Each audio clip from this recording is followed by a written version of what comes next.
Velkommen alle sammen. This is the first in a series of videos comparing the Greek and Old Norse religion.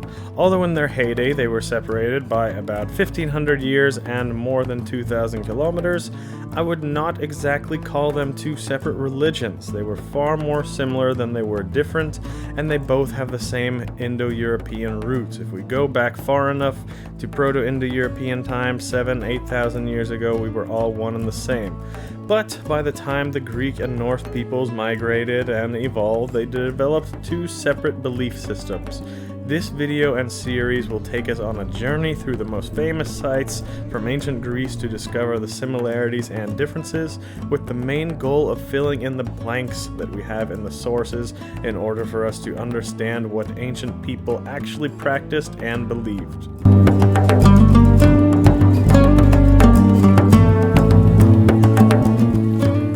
The first and most important similarity between Norse and Greek paganism is, you know, the one that I'm going to like best, the symbolism. The symbolism in the gods and their representation of various aspects of nature, the universe, and everything we see and feel around us, even intangible things. And this is the part where the cringe pagans get upset and don't want to believe it, even though the evidence is right in front of our eyes. Literally, look at where we are right now. This is the island of Rhodos, Greece, which is said to be Rhode, literally a goddess who is the personification of this island. The goddess Rhode, who was a wife of the sun god Helios. What is the god Helios a personification of? I don't know. The same thing as his name means in ancient Greek, the sun. He's a personification of the sun, just like the god Kronos is a personification of time, just like the god Æsir in the Norse mythology is the ocean, Thor's mother, Jord means earth, and so many more. So many of the gods' names are actually very easy to translate and see what they actually represented and what they were symbolic of. But some of them are, of course, a lot more complicated and it's impossible to tell completely. But all of them are personifications of something. Does that make us atheists, and do we not believe in the gods because the gods are just personifications of things in nature? No, of course not. This makes us animists. Speaking about animism, animism is simply the belief that everything has some sort of spiritual aspect or even soul to it. Humans, animals, trees, planets, even rocks, and other things that we today might label as inanimate. In the world's most ancient belief systems, there were no such things as inanimate objects. Everything was animate and had some sort of spiritual energy to it. This brings us to our next similarity between the Greek and the Norse religion, the statues and the idols. These were absolutely believed to possess some of the spiritual energy of the gods and other spiritual entities from the mythology.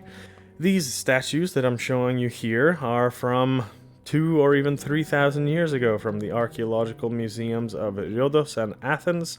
These are manifestations of the gods that were used for worship, used to give offerings to, and used in ritual to bring benefits to whatever people were using them. Exactly the same as was done in the statues of the gods in the Old Norse religion. But important to note, these statues were not meant to act as gods, as many early Christians accused the pagans of doing, worshipping idols like these. As the great Roman pagan historian Cicero explains, it is not the statue of the god that is being worshipped. It is the statue that is constructed in image of what they think the god could be, in hopes that the divine energy of that relevant god will be attracted and even reside in that statue from time to time. So although we don't have quite as many written records or archaeological finds showing statues and temples in the Norse world, there were absolutely some examples found in Scandinavia and some written records making it clear that the Norse had the same perception, belief, and use for these statues of the gods that the ancient Greeks did. Perhaps the primary use for these statues and idols of the gods was a location that sacrifices and offerings to the gods would be given, and that brings us to our next similarity.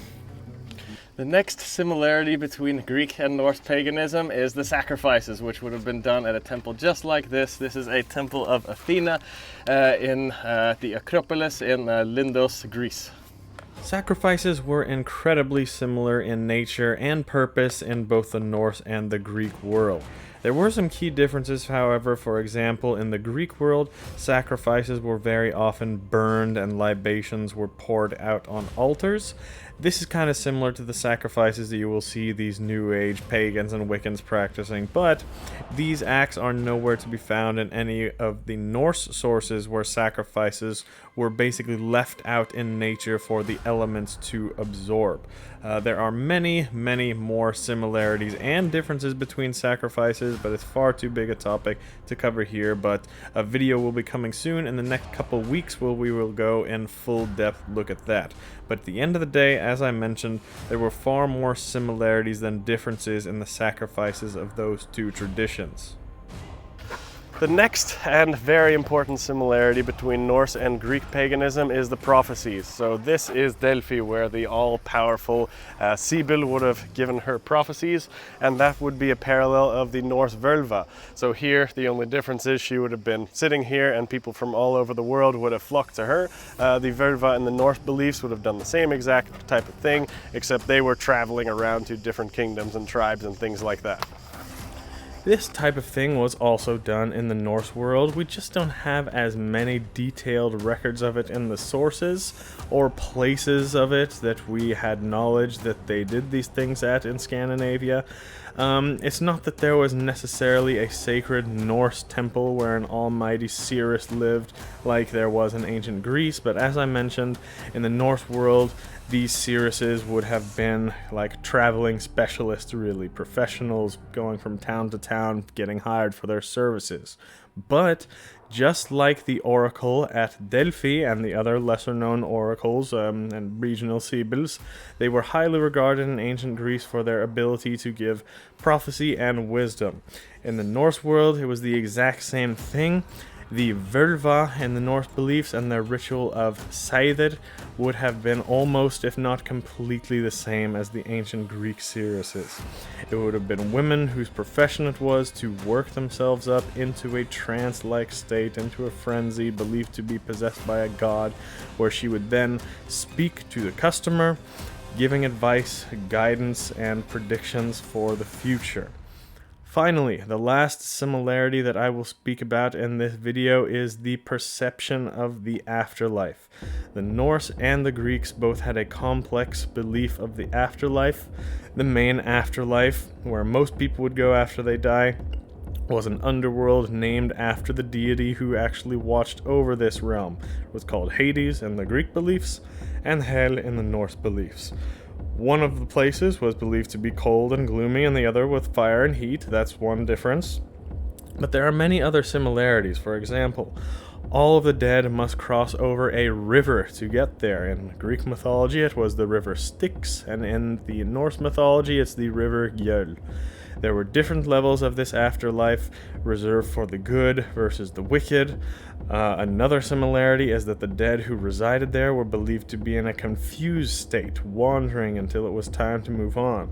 Another common belief between the two religions is that the dead could be contacted by the living through ritual and sacrifice, as was done in the Odyssey by Greek writer Homer. There was also a more heavenly realm in the afterlife. It was called Elysium in the Greek mythology, and this is a parallel to our Valhöll or Folkvangr in Norse mythology, which descriptions that we have of it show striking similarities. And finally, the most important, as with all other Indo-European religions, if we go back far enough, the belief in reincarnation was present in the Norse and Greek religions. There are multiple sources for this. Exactly how widespread this belief was, it's not clear. The sources do seem a bit conflicting at times, but we can say for certain that groups of people, cults, and belief systems, they all incorporated a deep understanding of rebirth in their religions and time periods, both in the Greek and the Norse. So, that's about all I have time to cover for today. This is just an intro. I will be doing a full in-depth look at all of these points and go over the most famous sources of the Greek and Norse religion. These sources are crucial for filling in the blanks that we don't have, so we can understand how humans believed back then and how we today can incorporate this into our practices, so we can have a complete of a spirituality as possible. But that's all for today. Vi ses nästa gång.